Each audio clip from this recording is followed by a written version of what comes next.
57% of consumers don't want to own things anymore. I picture a world where I'll walk into a boardroom at work or I'll walk into a hotel and every device in that room will light up. I love it. I love that you say this.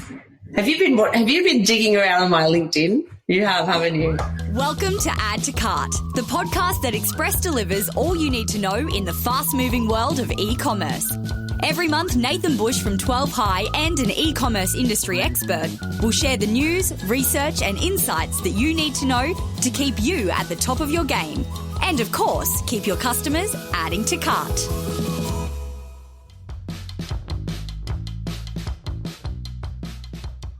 Hello there and welcome to Add to Cart. My name is Nathan Bush, host of the Add to Cart podcast and strategist at e-commerce consultancy 12 High. Subscription models, they are all the rage at the moment, and why not? For customers, they offer convenience and certainty. Just ask those lucky buggers who have who gives a crap subscriptions during the great toilet paper debacle of COVID-19. For businesses, they can offer guaranteed cash flow and increased customer lifetime value. But they are not always as straightforward as they seem.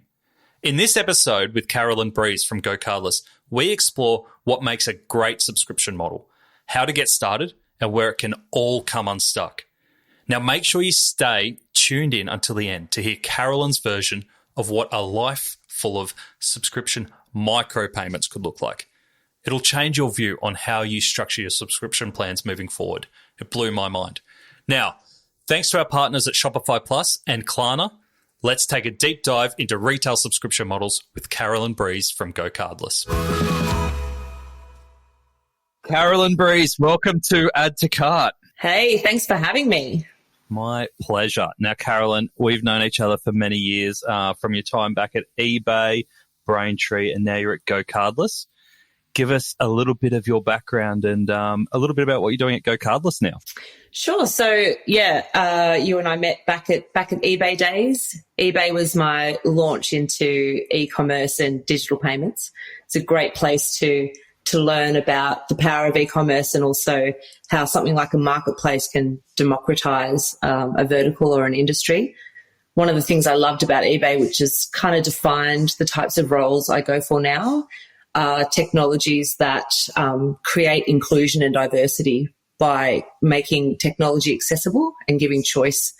And, one of the things I loved about eBay was that one day I'd be meeting with a seller in their garage, sitting on a crate, having a cup of tea. And the next day I'd be sitting in a boardroom, pitching to a large retailer about why eBay is a great channel as part of their multi-channel strategy. And just to be able to see those two very diverse types of businesses in size and flavour be able to compete against each other in a global platform was really inspiring. And so as I've progressed through my career and now moved into payments, I have looked for organisations that are democratising payments in some way and making it accessible. Braintree was great in the fact that they took technology that, Uber and Airbnb and others built who were Braintree customers and said, these types of frictionless payment experiences should be available to everybody. And they democratised that for the industry. And now Go Cardless. Go Cardless is a 6-year-old startup. I don't know, startup feels like the wrong word. We're 450 people globally. We've got boots on the ground now in Australia, New Zealand, the US and Canada, Germany, France, and UK, where we were founded.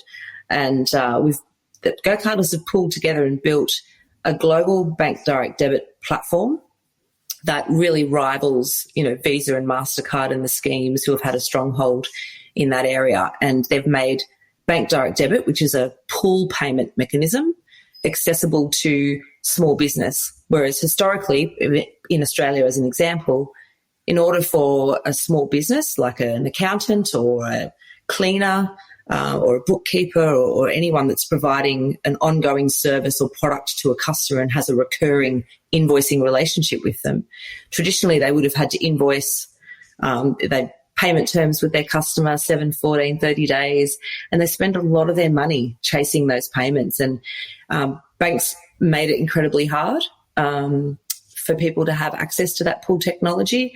You'd normally need to put your house on the line or some kind of reserve in place. And then in both the enterprise space right through to the SMB space, the heavy lifting and the onus was on the merchant or the retailer to collect the payment information securely, store it securely, put it in a CSV file every day for the bank and send it through and hope there's no errors. And, there was no real automation or technology built around that. And it's a really interesting space because customer preference and just accessibility to bank direct debit as a payment mechanic globally is the highest. But technology just hadn't been built in that area. We've seen, wallets emerge. We've seen take now, pay later type options emerge and all sorts of FX products come about, but no one had really focused on that payment mechanic, which we believe, and from all our studies show us that it's the most reliable and preferred payment method for a recurring relationship. So I'm really excited to be part of the team that Go Cardless chose to expand into the Australian and New Zealand environment. And we haven't had a hard launch yet, but we're getting a lot of traction. And I think that's because we are really solving a problem for small business, and we are helping companies like Xero and Salesforce and Zora automate the market, build on the subscription economy, but also our biggest thing is helping manage cash flow. Last year, at any given point in time, there was $7 billion owed to small business in Australia in late payments. So, anything we can do to help small business in Australia and large enterprise manage cash flow and reduce churn, then that's my jam. Love it. And I think we'll get a lot out of your holistic retail experience coming from both the customer side but also a merchant side as well. It was interesting when you said there about Go Cardless being a startup of 450 people. I was speaking to a financial tech provider who recently who referred to themselves as a startup, and we were talking about this startup. Worked out that they actually had 3,000 people employed around the globe and had been operating for 15 years. So I was like, it's more about a mentality, right? About responding fast to customers' needs being able to change and all that sort of stuff, rather than actually starting in your garage a year ago. Agree. Awesome. So we're here to talk about subscription models, and we heard a little bit about how Go Cardless enable them. But on a broader sense around subscription, from everything that you've seen around the evolution from eBay all the way through, where are you seeing subscription models at the moment for retail? It feels like they are becoming more popular and that every retailer is trying to find some way to have a subscription model. What are you seeing? Yeah, absolutely. I mean, we've seen that trend evolving over the last 10 years. We did a survey across 13 countries recently, and 57% of consumers don't want to own things anymore. So there's this idea around usership versus ownership, or consumption versus ownership. And we've seen that play out a lot in B2B. So when you think about different SaaS models and how businesses run and use platforms to run their business, homes are becoming exactly the same. So, if I think back to myself 10 years ago and the subscriptions I had Foxtel and maybe a newspaper delivered. But now, I still get 3 newspapers delivered on a weekend. I'm like, I'm like this digital guy who's a dinosaur on the weekend. Are you the only person? There's this poor kid on a bike that has to ride out to your house to chuck one paper over a fence. Yeah, keep that industry alive. Keep it alive. But now if you look at my phone, I subscribe to all sorts of things. Like obviously a lot of health and fitness and wellness apps. I subscribe to a lot of the grocery things that I get. Like who gives a crap for toilet paper is pretty topical at the moment. I subscribe to platforms for my children to keep their phones safe. Grammarly, because I'm a hopeless speller. There's all sorts of assisted living apps and different subscription models that kind of keep Carolyn running efficiently. And then if I think about that in a business context, we use DocuSign, we've got Culture Amp, Atlassian, Canva. These are all subscription models, and there's some really creative and innovative stuff hitting the market. So I'll give you a couple of examples, but Carbar and Hello Cars are a good one. So rather than owning a car and all the costs associated with that, you can subscribe to a car and everything's covered basically by your petrol and your e-tags, but things like insurance and maintenance and all those ongoing costs. And they're just things that you don't have to worry about. And you can change that car out. So when it comes to winter, you can get your four-wheel drive with your roof racks for the snow. summer's coming, I'll subscribe out of that one and I'll jump into a convertible to head down the beach with the kids. And so part of it is being driven strongly by consumer behaviour and the preference not to own. But the other thing is this whole idea around assisted living and automation. We're busier these days. We've got lots going on. We're multitasking constantly. What can you take off my plate and automate and deliver to me to make my life easier? Yeah, makes total sense. And I think what you're talking to there is really interesting, because a lot of retailers think about subscription models and they immediately go, well, how can I deliver you something every month on month? But you've got to think a bit broader than that, right? It can be about how do you add services into that, could be products, could be efficiency, could be flexibility. There's a whole range of things there. So from your point of view, what makes a good subscription service? What are the basic barriers to entry for a good subscription service? If we go back to, I guess, what are the benefits for retailers? When people think about subscription, a lot of people think it's an every month fee that I pay where I'm delivering the same service or product and level of service. And that's not what we're seeing as this evolves. We're seeing more flexible platforms that are based on consumption.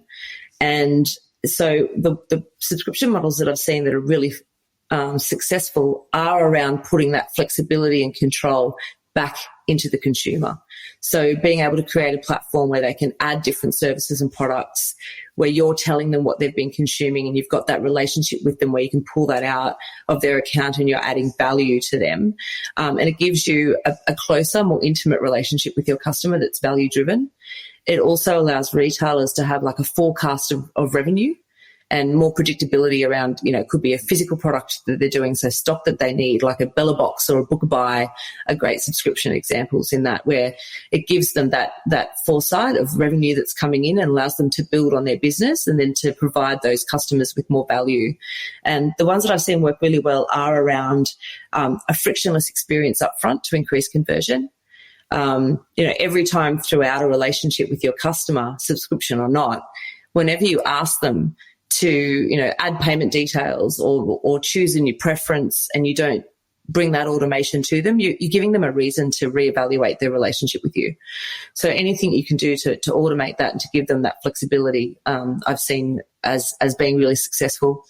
I think there are some barriers to entry. I think if you're a traditional retailer or product or service provider, that there is a bit of a mentality switch around the way subscribers want to subscribe to a product or to your brand or to your service. And there's a lot of trust that comes with that. And I think a lot of it has to do with that first interaction and that first conversion piece that you have with that customer, how easy you make that, how frictionless you make that experience in general. And then, don't bombard them with information moving forward. They know what they've subscribed to. But it's giving them, making sure that you're adding value along the way. Our partners, Klarna, only recently landed here in Australia, and they are already shaking up the payment space. As the largest global buy now, pay later solution, Klarna makes online shopping seamless. In fact, 85% of their users say Klarna is a better shopping experience than other checkouts. This can only lead to more frequent sales and loyal customers, right? As well as this, Klarna offers buyer protection for all purchases, and the onboarding and purchase process for your customers is as simple, smooth, safe, and friction-free as it gets. If you aren't offering a buy now, pay later option or are paying too much for your current solution, Klarna is definitely worth a look. To find out more, visit klarna.com.au/business or reach out to me directly if you'd like an introduction to their team. From a customer's perspective, there's many different reasons, right, that you could subscribe to something. It could be actually just make my life easier, make it a little bit cheaper for me, give me access to product that I wouldn't normally get or I would be able to access first before anyone else. Or is there additional services or information that I need? So there's not kind of one way to run a subscription service because you need to understand your customer first. Exactly right. And I've never met a business that a subscription business that operates the same as another, because their customers are unique. Their value proposition is unique. Their products and services are unique. So it's really understanding what drives value to that consumer and what they're after from you as a product, and really listening to what they need. But the subscription piece gives both the customer and the retailer that certainty around the continued value, that certainty around the cadence and that automation. But the value that you can build on that, the relationship that you can build on that is unlike any other ad hoc interaction you may have with a consumer. Have you come across any techniques in being able to find what the one hook is that will actually really resonate for your customers? Say you've been a traditional retail business for a long time, list of products, however long, and you go, we want to introduce subscription, but we don't know what the hook is. Is it convenience? Is it cost? Is it exclusivity? How do people get to that hook for their customers? I think it's more about convenience. Like I've seen subscription models that are more expensive slightly than if you were just to ad hoc go and pay. I really think what's driving it is the automation piece and convenience. And if you're a retailer today, and we've seen a lot of this happening, obviously, over the last couple of months with COVID, a lot of businesses are moving to subscription model to try and automate for their customers. And I think that you can look at your customer base, and anyone who you have a recurring relationship with, who's a loyal customer, who comes back to you over time, they're a great candidate for a subscription model because they already get you, they believe in your product and service, they're already doing business with you on a regular basis. And so all you're doing is automating that process for them, which gives them convenience and ultimately is the value that you're driving. And that doesn't have to be a monthly cadence either. You know, that can be based on their consumption. And you can help them learn and monitor that. It could be based on, it could be weekly, it could be bi-weekly, it could be quarterly, it could be annually. And I think that's where retailers fall into a trap. They kind of look at their current inventory or the way they provide products and service to a market, and they think, I don't know if I could do that on a monthly basis, but it's not that. They need to pull themselves out of that and think, 70% of my customers are loyal, returning customers. And they come to me for these reasons, and the value I can offer them is X, Y, Z. I can automate that for them, which gives them convenience and makes them stickier and more loyal to me, but also gives me forecast revenue and an opportunity to add additional products and service that customer in a different way. That's a really nice way to start, like to look at the data that you've already got, look at your high-frequency customers, look at the types of products that they're purchasing, how often they're purchasing, and then just go, how do I actually make that easier for those existing customers rather than trying to crack a whole new innovative idea or a whole new market? Just start with what you've got and streamline that process and then move forward from there. Yeah, that's exactly it. Like another example that's on the rise at the moment is pet products like pet food. We all have to buy pet food if you've got an animal. They usually consume the same amount, unlike children. And so, pet companies and producers have an opportunity to look at their base and go, right, there's a set of customers here that consume regularly enough from us that we can automate this process for them. And we're seeing that across a few different verticals, but that's another kind of great example of something that can be automated. I mean, anything convenient that you can do to take off my plate as a parent, as a working parent, as a busy person, anything you can automate for me, then I'm down for that. Awesome.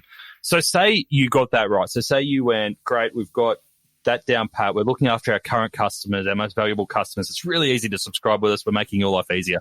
And then you go, we've seen all this cool stuff out there, right? So we've seen some great stuff from Nike, who have launched a kids shoe club called the Nike Adventure Club, which basically... Love it. Yep. Which means you don't have to take your kids into a shoe store and let them try and choose which shoes that they want. It all comes to your door. We've seen Coca-Cola pilot a subscription service, which basically gives Coke addicts, for a lack of a better term, the brand new products delivered to their door for a subscription fee before anyone else gets it. And then we've seen really basic stuff like Amazon and Coles doing the subscription service, which means that people don't have to pay for delivery if they commit to shopping with them regularly. Like that to me is beyond your regular customers. That's it. There's another one actually you just reminded me of that falls into that sweet spot, which is Glam Corner. So they're an Australian subscription model where you can subscribe, and basically every couple of weeks they send you a new wardrobe. When you've worn those items, you send them back, and they replace them every couple of weeks. And for all the women that I know out there, and I'm sure they'll be looking at expanding their product set soon, it's really convenient It's a really convenient way to make sure that you're, wearing the latest and the greatest, but you're also not just owning and consuming for the sake of it. And there's this real trend that we're seeing, particularly in the millennial space, where they're really aware of their consumption. They're really aware of the effects on the environment. They're also moving away from that ownership piece and credit, and they're just wanting to kind of consume and use as needed and not be wasteful. And so there are a lot of subscription companies that are capitalizing on that as well. I think that's really smart. Yeah, it makes sense. And I think, if you're thinking about it as how do I solve a customer's problem rather than how do I shift my stock, it opens up a whole bunch of new opportunities, right? Yeah, and I think you were about to go into something before around when we talk about retailers putting forward a proposition. So, one part is to look at the customer base. Who is a recurring customer? What are they buying from you? What's the kind of frequency? But then trying not to put people into a box. So not going out and saying, well, I'm going to launch a subscription model, and here's the 3 boxes that I'm going to make available, and these are the prices, and here's what's in them. There are platforms out there for subscription that make it really easy for you to put forward a very flexible model that allows the consumer to have the control around how much, when, and how. And so my advice would be to try and make it as flexible as possible, particularly as you're launching, so that you can see what really resonates and really listen to your customer base and get feedback on what's resonating rather than trying to fit them into a box. Yeah. So when we talk about that kind of flexibility, are we talking pricing? Are we talking frequency, talking product? Because all that can become pretty complicated, right? It can. So it can in the beginning, and we are talking all of those things. So it could be that for Glam Corner, for example, I might want something every month as opposed to every 2 weeks or every week. It may be that I want more in that box and that I'm prepared to pay more for that, or I want something different. And that can be hard when you're first starting out as a retailer, because you do want to create these kind of more predictable packages. But I think in addition to that, there are some platforms that do a really good job of allowing people to kind of change the level of consumption. So and as a SaaS example I have is Deputy. I don't know if you're familiar with the Deputy SaaS platform. They're a workforce platform, and they basically have a seats, like an amount per month that you pay per seat for the people that you have within your company that are on the Deputy platform. But then there are bolt-on and add-on products that you can have to enhance the experience or to use the product in a different way. And when you choose those, they automatically go into your monthly subscription and you're charged for them, but you're in control, and you can suspend things and, pause certain seats and then, add a whole bucket and go from there. And it can feel daunting when you're a retailer of a service or product to think about things in that way, but there are a lot of platforms out there like Zora, Chargebee, Chargify, Recurly, Billing Platform, and Salesforce that help you automate that. And help you give control back to that customer in a really easy, effective tech way. And it may be jarring originally, right? Because you go, if I give people all these options, then I might not, I'd rather charge people the premium product every month and make sure that I get this in rather than give them the option to scale back a bit. But we're living through like COVID-19 at the moment, right? So if cash flow is going to become tight for customers, we'd rather them scale back a package, especially in the B2B context where workforces are going up and down, working remotely, all that sort of stuff. We'd rather scale back than lose that subscription. That's exactly right. And I've had a lot of that feedback from some of the clients that we work with that are in the subscription space, is that they've had feedback from their customers around, you need to work with me through this time. I need to be able to scale this back. And if not, I'm going to have to turn this off. And I value your product. I want it in my business. I'm just not using it to the capacity that I was before.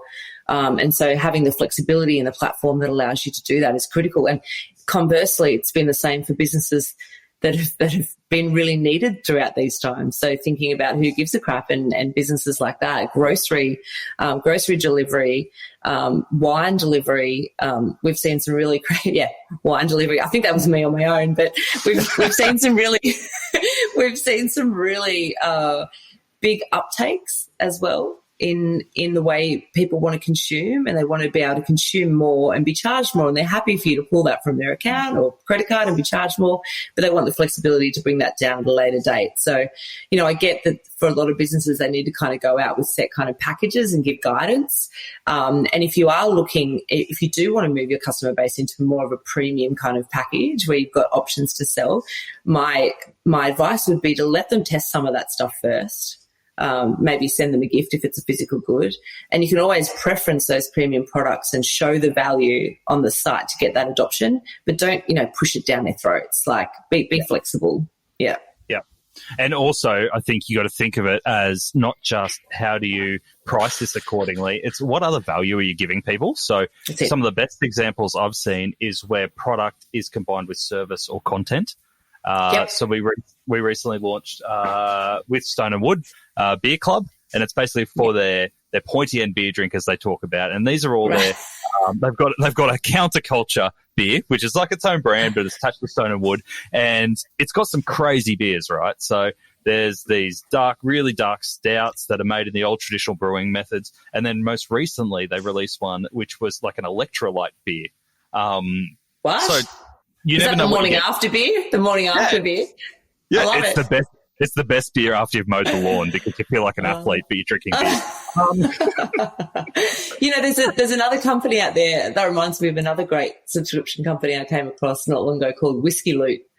This is for real hardcore, whiskey connoisseurs, but you can decide on the frequency and you can decide on the premium level of package, but they will neatly bottle up some tasting bottles of some really amazing whiskey and get it out to you. And if you think about it, you're not going to go out and buy 3, $400 bottles of whiskey, but you're happy to have a couple of nips delivered to you every month so you can have a taste. And, there's some business out there doing some really cool stuff. Yeah. And I think some of the value that comes with that, it's not just the product. It's not just getting 2 cans or the whiskey delivered to your door and going, oh, that was fun, that was good. But what comes with it is you actually get this stuff before it's available to the public. So, Correct. The biggest beer reviewing community called Untapped, you're getting this and there's actually no one else reviewing yet because it's the first in your hands. And also, the day before you get it, the head brewer actually shoots a video explaining how that was made. Oh, so get out. That's amazing. So this whole thing is not just about the product. So how do you package up your service or your product that it's not just a tangible, well, I can buy this from you for subscription for $15 or I can get it in the bottle for $15. It's the same. When it's really a totally different experience. Yeah, that's absolutely brilliant. I love that.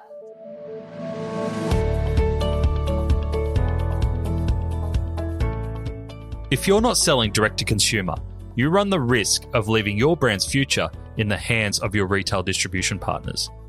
D2C is a hot topic with some of the benefits including the ability to build your own brand, own the customer relationship, and leverage data to create a unique and lucrative customer experience. And there's no one that knows more about selling direct to consumer than our partners Shopify Plus. Luckily, they've put together a free direct to consumer guide which teaches you how to start selling direct and even take on Amazon. Visit shopifyplus.online/DTC to download your copy today.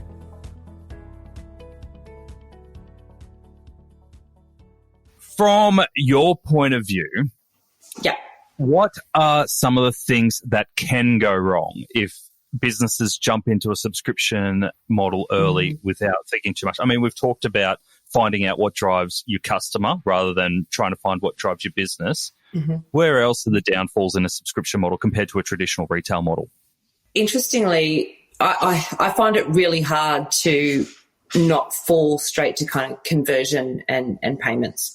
So I'll touch on that for a little bit and then we'll see what else kind of surfaces out of that. But when companies go to market with a subscription model, usually payments and the way people want to pay them and interact with them is kind of an afterthought. They go out with the product in mind and the service, and they think about the branding for that and how they're going to reach markets and potentially how they're going to advertise that. But they usually leave the checkout experience and the payment piece as an afterthought. And payments and the way you make checkout accessible to your market, whether it be domestic or international, can really assist in conversion, acquisition, and then ultimately customer churn. So if you think about your own buying experiences, when you go to a checkout, you want them to be offering you a payment method that's convenient to you.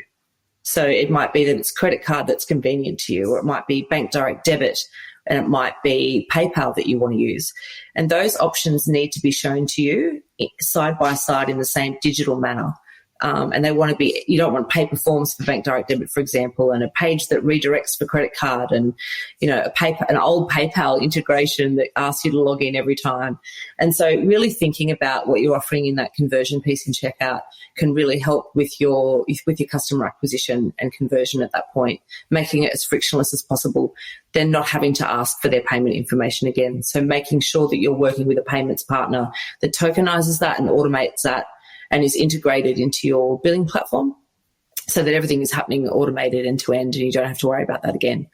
The other thing is, if you're looking at expanding into international markets, it's making sure that you choose a payment mechanic.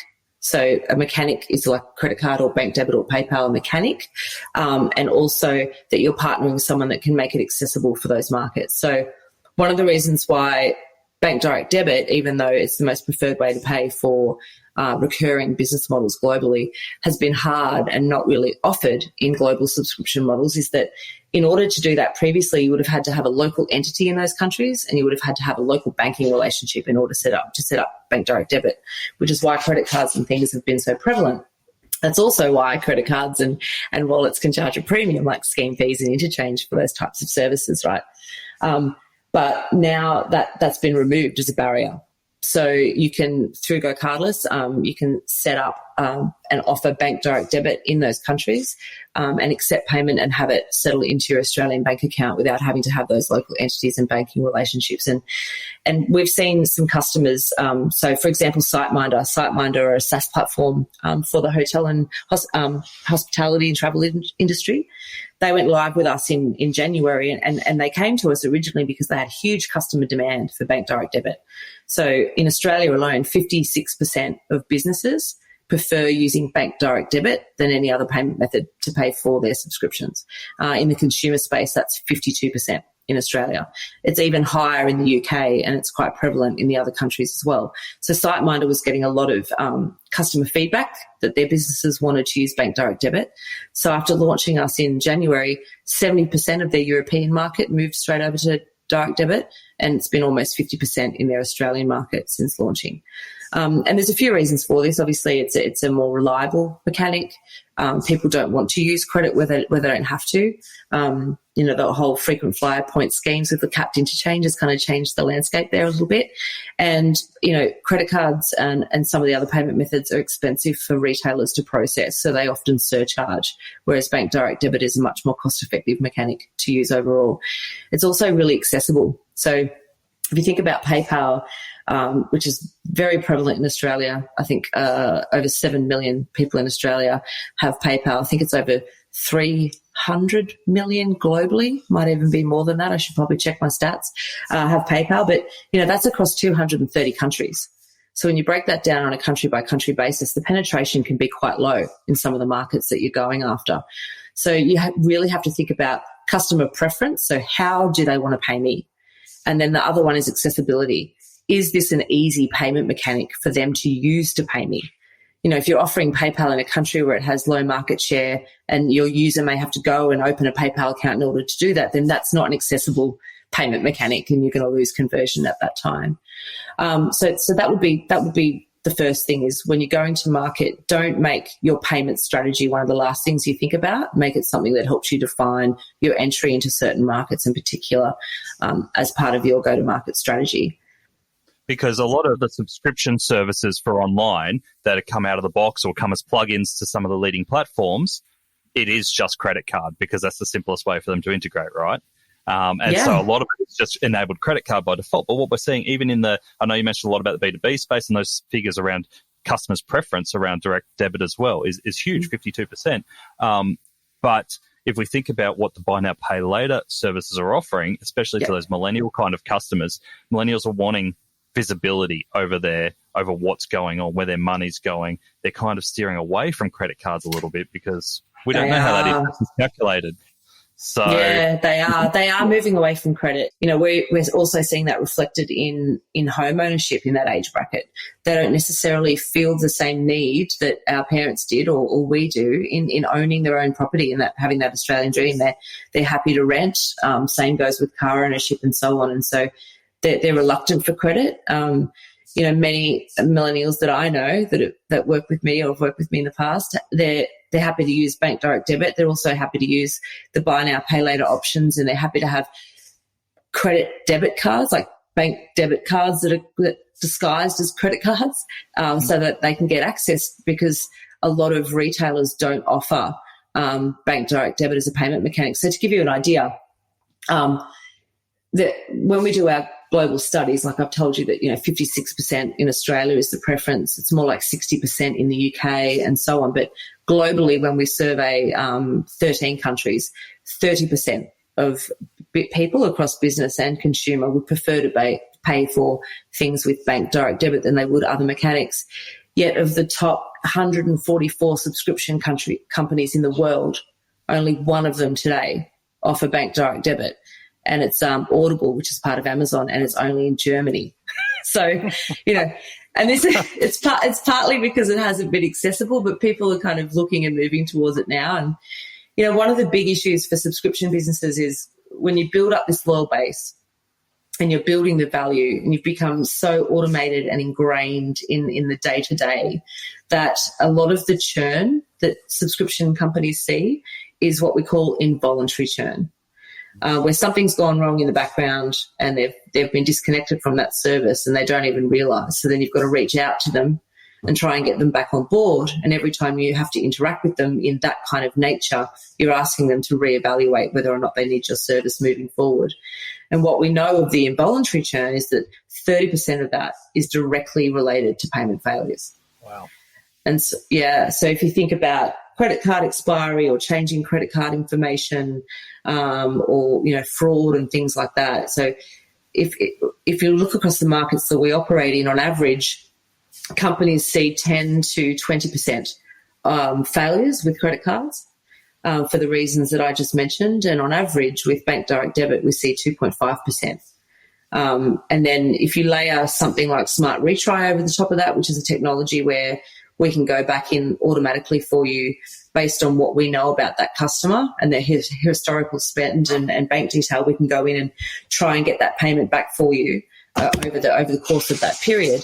Then we can see that reduced by a further 15%. So when you're thinking about the customer preference and the mechanics in the market that you're operating in, both domestically and or globally, you need to also think about the payment mechanic you're choosing and how it can really affect the relationship you've got with the customer and churn ongoing. So, we spoke a little bit about the adoption of direct debit for SiteMinder. We also had a DocuSign join us globally in the last few months, and they saw an increase in 12% conversion in their checkout just by adding bank direct debit as a payment mechanic digitally side by side against credit card and PayPal, which is quite amazing. That's huge. Yeah, it is huge. We also work with, The Guardian and the Institute of Photography in the UK, and what we also see is that retention piece and renewal is much higher. So renewal for bank direct debit is around 90% and credit card is usually around 60%. So again, it's having a think about the payment mechanic that makes the most sense for your customers. Are there any other benefits of bank transfer, such as the one that's on top of my mind is more around micropayments? It feels like no one's cracked micropayments as a subscription. Oh, I love it. I love that you say this. Have you been digging around on my LinkedIn? You have, haven't you? No, I haven't. I haven't dug. I'm not that professional. Yeah. I'm not that professional, Carolyn. You know that. Oh gosh, we could spend another hour on this. So you know how I spoke in the start about why I love working for particular tech companies or why I choose roles. I choose roles where they are democratizing something and making it more inclusive and available to everybody, kind of even the playing field. The other one is that I have a vision of what the landscape looks like in 5 to 10 years' time, particularly in payments, and it is moving to this consumption piece. And I often tell two stories that are really interesting. The first one is I usually have a dorky photo of myself and my daughter at the same age, at age 11, up on the screen behind me. When I tell this one that I give the experience of both of us being introduced to the Reebok pump. Have you heard me do this before? Yeah. So, I have.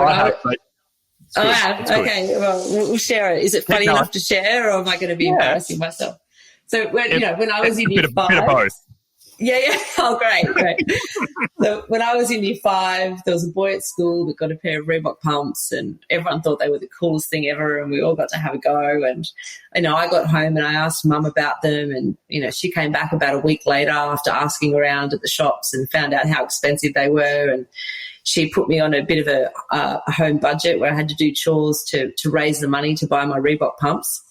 By the time I'd raised enough money for my Reebok pumps, we went to the stores to try and buy them, and of course they'd all sold out. So the store had to order it for me. It took 6 weeks for the Reebok pumps to come in, and it was like one of the most exciting times of my life. And a couple of years ago, I broke my ankle, and I was wearing one of those boots that had like a Reebok pump on the top of it to increase and reduce the pressure of my ankle boot.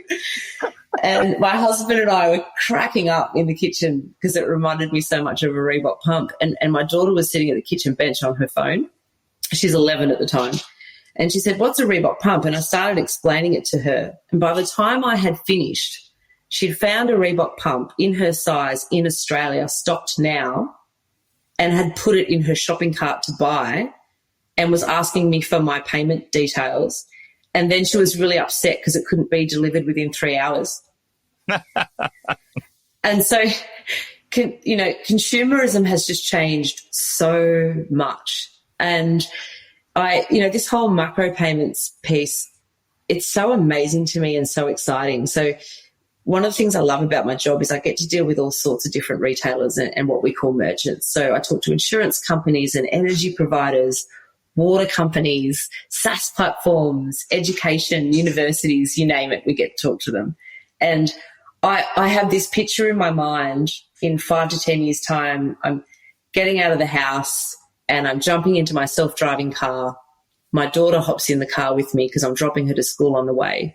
The car starts up and it starts moving. At that point, I start paying for the self-driving car based on the miles that I'm doing. When I get to, my daughter's in the car, so based on body mass, they know it's her, they know it's I. Then we're getting insurance taken out in micropayments based on the journey, the trip that the car takes and who's in the car. My daughter gets out of the school, the insurance drops back down again. I then start heading on my way into work. There's 2 cars entering the highway at the same time. Only one can go on safely. The other one needs to take a different route. I'm the one that gets on. My insurance drops slightly. Their insurance goes up a little bit. I get to work. My coffee's delivered to my desk. They know I'm in the building. In the same way now that we can, using the cloud, jump into any device, whether it be a laptop or a phone, and log in, and all of our photos and all of our favourite apps and all of our subscriptions and everything's there. I picture a world where I'll walk into a boardroom at work, or I'll walk into a hotel, and every device in that room will light up. It'll know that it's me, or my information will be there, and I'll be charged accordingly based on my consumption. And the only way a world like that exists, an assisted living world like that exists, is if in the background payment information is being shared and stored securely. And this is one of the beautiful things about open banking and where we're headed as a society, around securely sharing transaction information. The open banking is there to assist us in financial services and assist our living, but the innovation that will come out from that, and the other products and services that will be available, it's mind-blowing. It's mind-blowing. Yeah. And you've basically taken everything that we've talked about in subscriptions today and just turned it on its head and gone, forget about what it is today, because in the future it's going to be totally different. But that is the evolution of subscriptions. The insurance company that innovates and that does what I'm asking around my daughter hopping in and out of the car and the miles I'm doing, they're the ones I'm going to adopt. Yeah. And I'm going to trust them, and I'm not going to want to think about it. I'm going to know they've got me. They've got my back. And I'm going to know when they put a product in front of me that's the right thing for me because they know me as a customer. And that is subscription. That is the ultimate subscription economy. And customers probably won't even be thinking about it as subscription by that point. Exactly. It's just part of their life. It'll just be part of it. It's funny. When people go, oh, I don't know about, not owning my own car and subscribing and blah, blah, blah. I say, have you ever owned your own electricity? Have you ever owned your own water? Yeah. Have you ever rented a property? Do you Airbnb? We're doing it now. It's just taking it to the next level. And there are some really cool companies out there, really traditional companies that are already catching on, that are doing some of this, even in that utility space. There's a company in the Sunshine Coast called Unity Water. And if you think about the Sunshine Coast, and I can say this because my dad has retired there, there's a retired population there. They're quite an elderly population. And Unity Water released something very early in the market called smooth payments, where instead of getting a quarterly water bill, you can get that fortnightly or weekly or monthly. And they're smoothing those payments out and making it, you can pay with credit card or bank direct debit, and making it really easy for people. And the adoption was really high, as was their adoption to, email statements as opposed to paper statements. And if you think about their demographic, they've done really well to push that, but it's because that's what people want. They want to smooth out. Yeah, they want to smooth out their payments. They want it based on consumption. They want to be in control. They want that predictability. And at the end of the day, that's all subscription is. And essentially, they're delivering the same service or the same product, but just changing how customers access and pay for it gives them a whole new competitive advantage over others who could deliver exactly the same product or service. Absolutely. Cool. We could talk for hours, but we could. I'm not sure everyone will listen for hours. We might wrap up there, but you've blown our minds. I think you've given us a really great view on how to get started, because we've got this great vision for the future of subscriptions and what that looks like in integrating into people's lives. But it's very basic. You've got current customers who are ordering with you and ordering frequently. How do you just make their lives easier to start with and then evolve from there is a really great start. That's exactly it. That's exactly where you start. All right. So thank you so much, Carolyn, for coming on and sharing everything you have today. It's been really valuable. Where can people find out more about Go Cardless and contact yourself? Hey, jump on LinkedIn. I'm not good on Twitter. If anyone wants to give me a Twitter lesson over a wine, I'd be happy to have that. LinkedIn, but you can also go to gocardless.com.au. Awesome. Thank you very much. Thank you so much for having me. Wild, right? I reckon Carolyn could write a children's book around how micropayments grow and take over the world. But seriously, I really do love her view for a future where subscriptions just become part of our life and are not actually viewed as subscription models. They're just the way we pay for things. It would also help me get over my addiction to physical newspapers if I could just pay by the article. I know, weird. A guy in e-commerce addicted to physical newspapers. But going back to our subscription basics, Carolyn's advice to make life easier for your most frequent customers is a great way to get started. Make an export of customers who have shopped with you at least 3 times over the last 12 months. It might be higher, might be lower, depending on your product. But understand the frequency and the types of products that your most common customers are buying. Now, how can you create a service to automate this purchase for them?